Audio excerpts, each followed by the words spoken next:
Hey Waffle Gang, I do hope you're well. My name is Mark and today we're checking out some more Reddit stories. And if you do love a Reddit story, why not consider hitting that like, subscribe, maybe that notification bell too. Let's crack on with today's first story.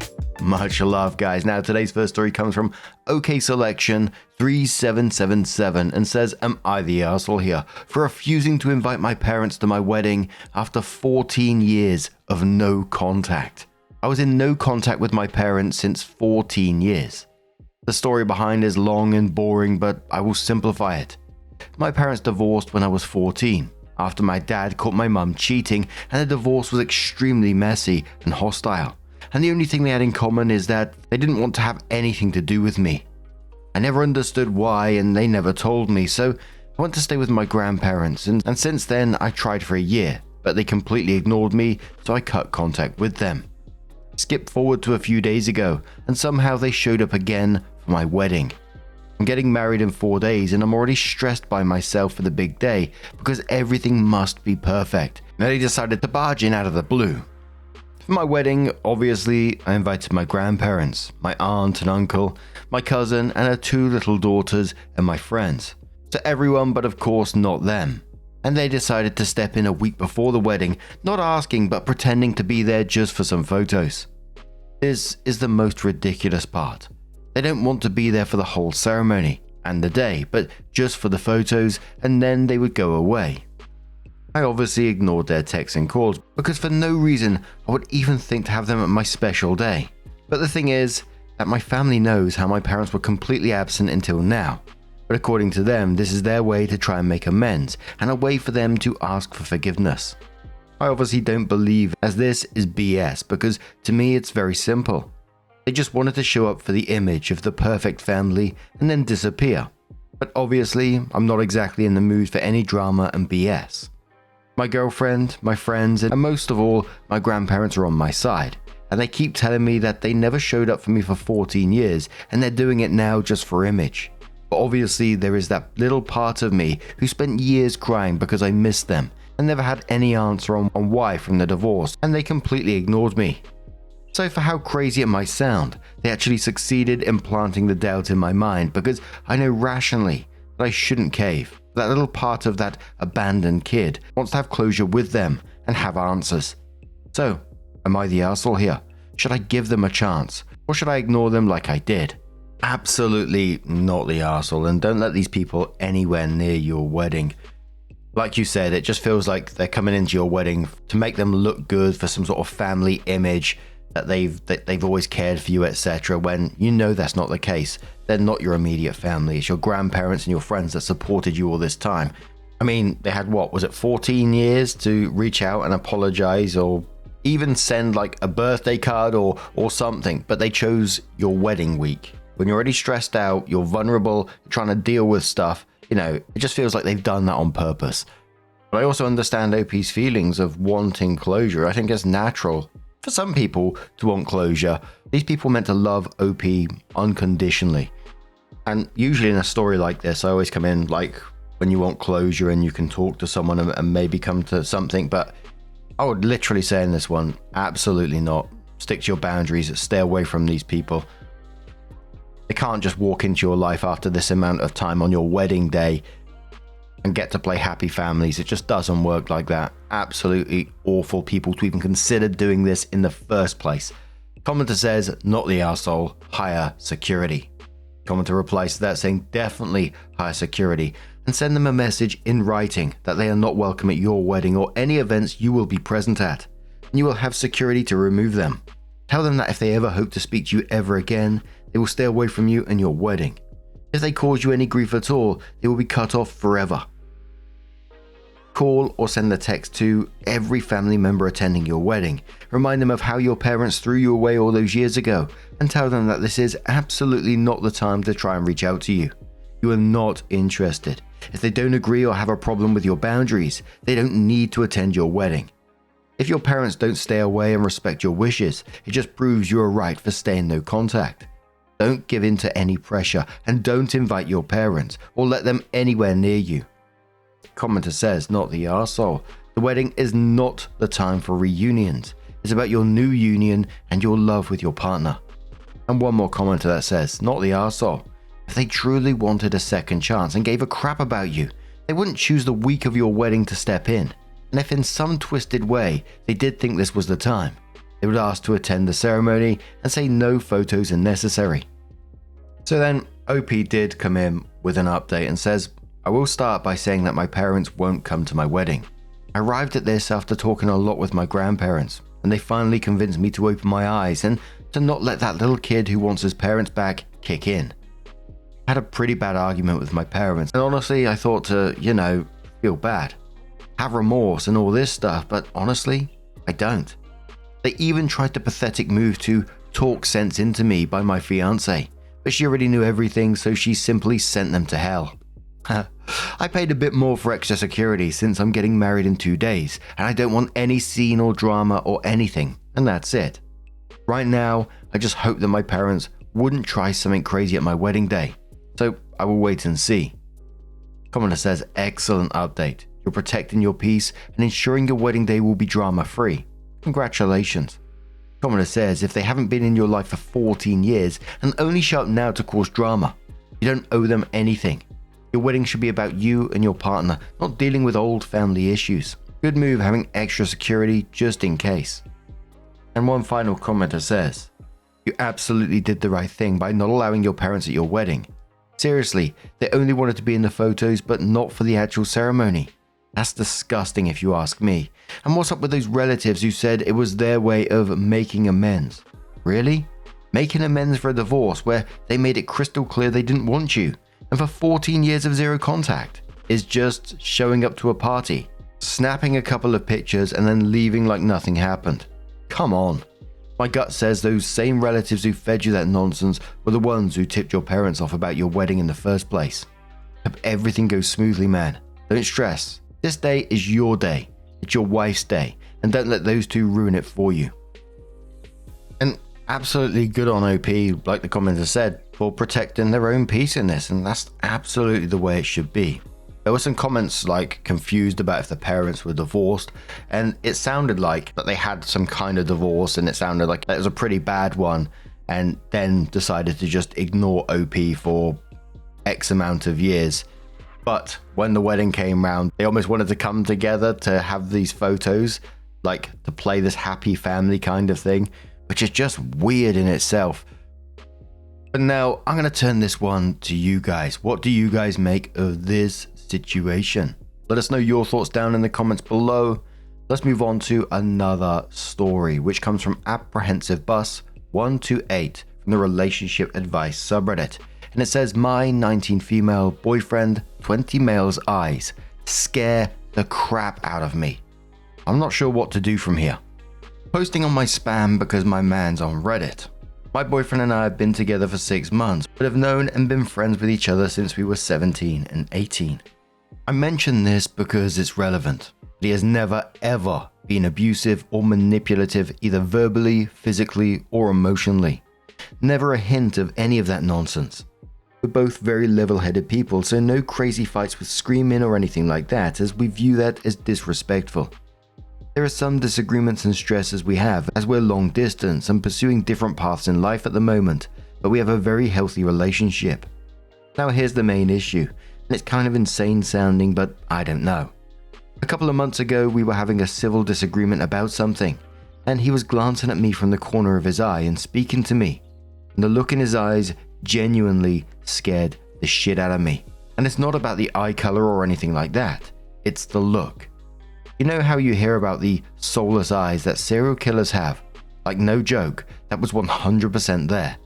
And I haven't ever gotten that something is wrong, you need to run feeling before with anyone else's. It obviously wasn't anything intentional on his part, and he was speaking very calmly, but I immediately stopped disagreeing and just accepted whatever he was saying because I was so unnerved. I didn't mention anything to him and just ignored it, but the next time we disagreed about something, the look was back, and again, I got so genuinely frightened, I just agreed with whatever he was saying. This doesn't happen every time we disagree or argue, but it happens enough to make me question whether I'm safe with him. I know a lot of people say this on this app, but he's actually an amazing partner to me, and I'm so very happy with him. I'm just looking for advice on what to do next and how seriously I should consider this feeling.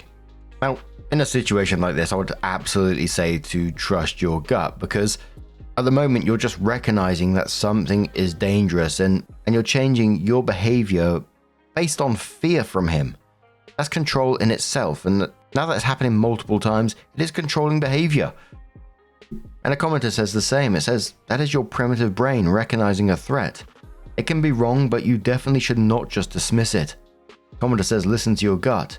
When I was teaching, I got that feeling about a new student. He hadn't done anything to me.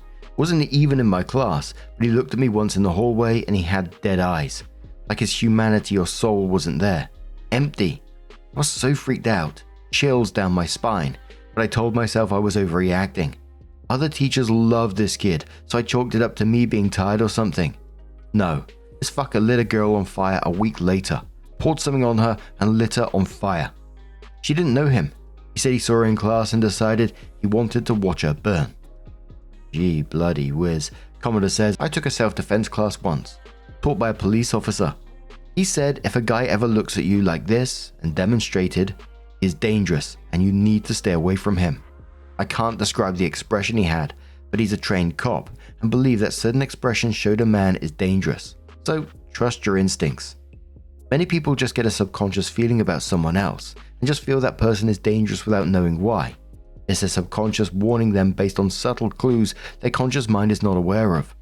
You're in tune enough with your subconscious that you actually know why he frightened you.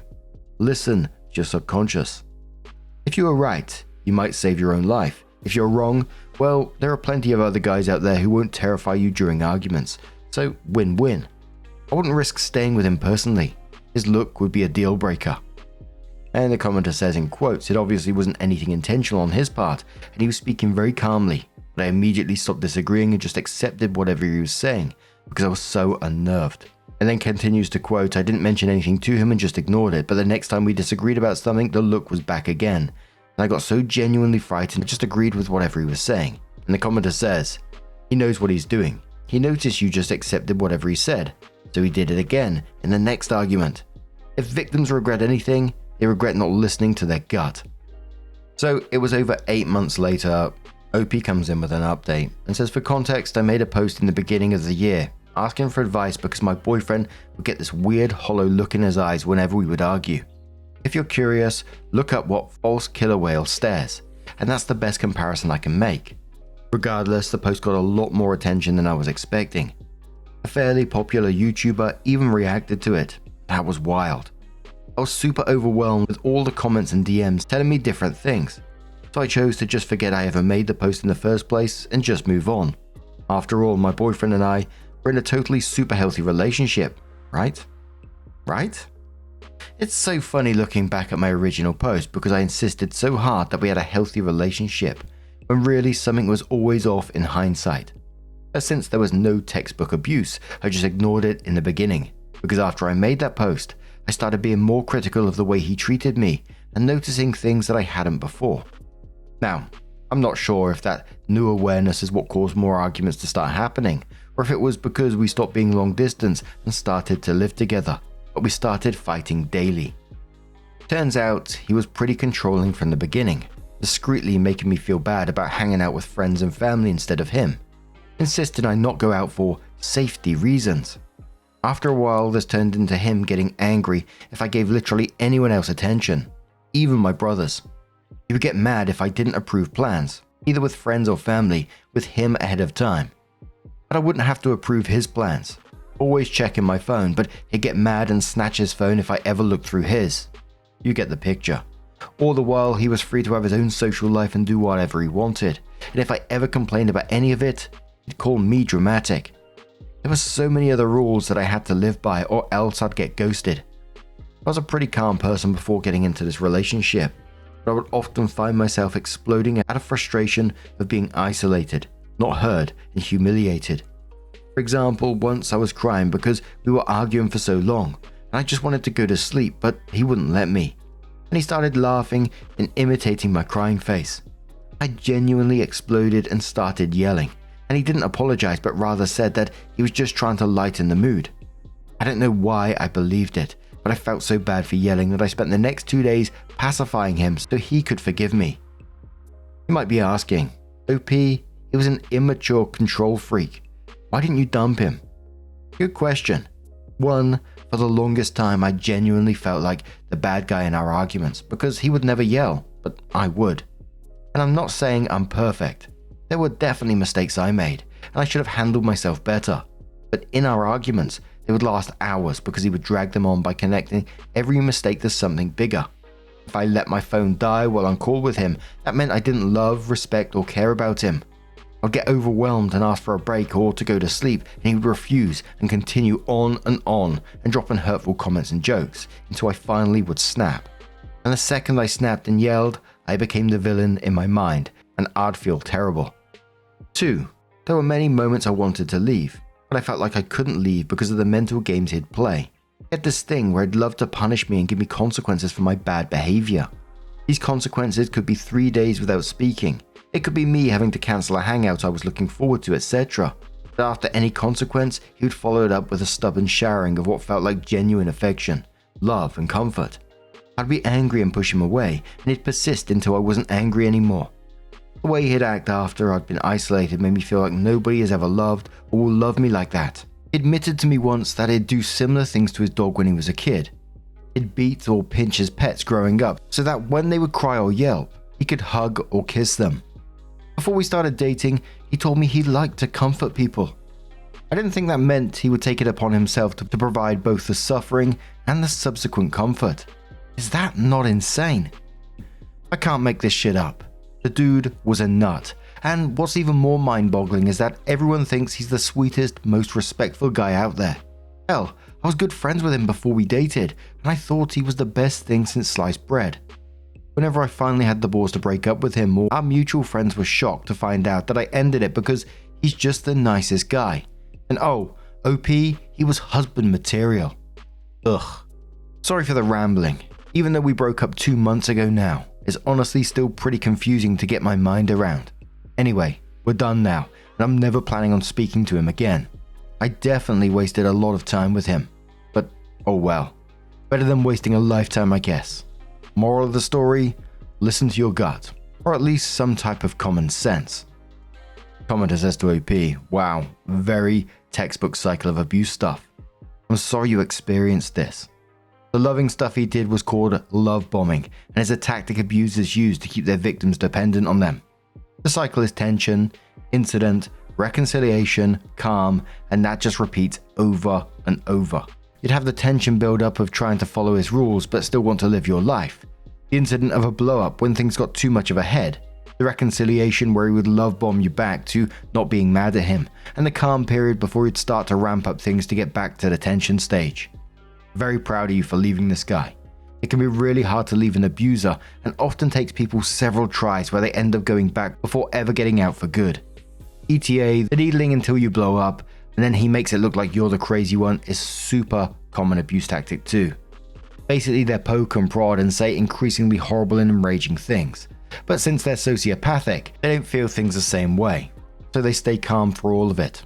Finally the victim will lash out and then suddenly it's all about how irrational and insane and emotional you are. It's how they manage to keep public opinion on their side too. Now he gets to say you're the ex who always tries screaming when he stayed calm. If things ever gotten to the point of a police call, you'd look like the unstable one, and him just the calm, perplexed, innocent boyfriend. Opie says thank you so much. This was very validating. Commenter says, I've read that stare comes up in narcissists. If you haven't already, read up on narcissistic abuse. He sounds like a covert narcissist. Everyone loves them, but they're abusive and controlling behind the mask of generosity and performative kindness. Rather than beating yourself up over spending so long with this piece of shit, consider this. You have experienced and learned something profoundly useful that will serve you well for the rest of your life. You are young, and from now on, you will always be alert to this horrible kind of control and help yourself and others avoid it. I've only just experienced controlling narcissistic abuse at the ripe old age of 40 from an in-law, and now I'm highly tuned into that behavior of others. I wouldn't say that I see it all the time, but when I do, I really do. In colleagues, the partners of friends, people from my past. It's such a gift to be able to see it clearly. OP replied saying thank you. This has actually helped shift my perspective a little bit. Sorry to hear about your recent experience with a narcissist. The commenter says to OP, I'm glad that you're safe. Guy sounds like a nutter. The way he abused his pets and then you the same way is sick. I'm intrigued by this idea of recognizing the stare and how this might be an evolutionary trait of women given how long men have been brutalizing them. Quite sad and disturbing if true, yet something to ponder. Anyway, this random internet stranger is proud of you. Another commenter says, he wasn't just nuts, he was straight up abusive. I'm proud of you for getting out. That's really hard. I hope you have friends you can be honest about it with and that they're being supportive now. Remember that healing isn't linear, but it will get easier. You are awesome and you deserve so much better. OP replies saying thank you for your kind words. I have great, well-meaning friends, but I'm honestly trying to put as much distance from myself in that situation as possible. As terrible as it was at times, I really did care so much about him, and he was my first love. Talking about it online is hard enough, but hopefully one day I can share my experience with people in my life. Commenter says to OP, good on you. That creepy stare definitely was your gut picking up on something your brain hadn't caught up to yet. It's called thin slicing. Our subconscious reads subtle clues in people, like body language, tone, or even a stare, and flags danger before we can explain why. Turns out your instincts were dead on. The stare matched the controlling, manipulative behavior. Be glad you dodged that whale before it dragged you under. OP responds saying, I'm so glad. This whole experience has definitely made me start thinking twice about gut feelings in our subconscious. Although in my case, I'm not sure how much of it was a supernatural gut feeling, like something is off and I don't know why, or just a common sense pattern recognition that the average person would be able to identify. And I've definitely read in places before about your subconscious, telling you something before you actually, like the commenter said, your brain basically catching up to it. I find that absolutely fascinating. There was a conversation, not quite the same, obviously. I'm just trying to relate in some way. I had my first therapy session a couple of weeks back, and I found it absolutely fascinating. Now, I'm basically there to explore my thoughts and feelings and some of my past and the area that I grew up in, etc. Just because I really want to know what someone else thinks of it, what a therapist thinks of it. So this was just my first session. It was just an overview of my life and, talked about my past, some of the present stuff going on, what my sleeping patterns are like. Do I sleep very well? And it came up about me being sort of like hyper vigilant all the time, spotting things when I'm out and about, always looking for danger kind of thing, which then the therapist linked this to my past growing up in the area that I grew up in. Because if you've been here a while, you'd have heard about some of the stories I grew up in. Woman chucking a Hoover at us from a balcony, drug dealer from down the road with his nunchucks that would come out and just start swinging them everywhere, fights every other day, police coming round, other drug dealers around. There's a couple of murders around the area, all sorts of stuff going on. And in that last 10 seconds, I paint my area as like a real bad light, and I imagine everyone was like, what the fuck? But at the same time, this was my normal. This was the majority of the neighbors around there were absolutely wonderful people. As I said, back in the day, we'd leave our doors open. People would wander in and out of each other's houses and greet each other and be really nice to each other. But there was this wild side happening in the background all the time as well. And yeah, the therapist linked this to me being hyper vigilant all the time and, never having sort of like a calm moment. But it absolutely did make sense to me. Whenever I'm out, I always spot people before they're about to kick off. And I'm not saying I'm not trying to make out like it's a superpower or anything like that, but I can pick up on someone's body language pretty quick.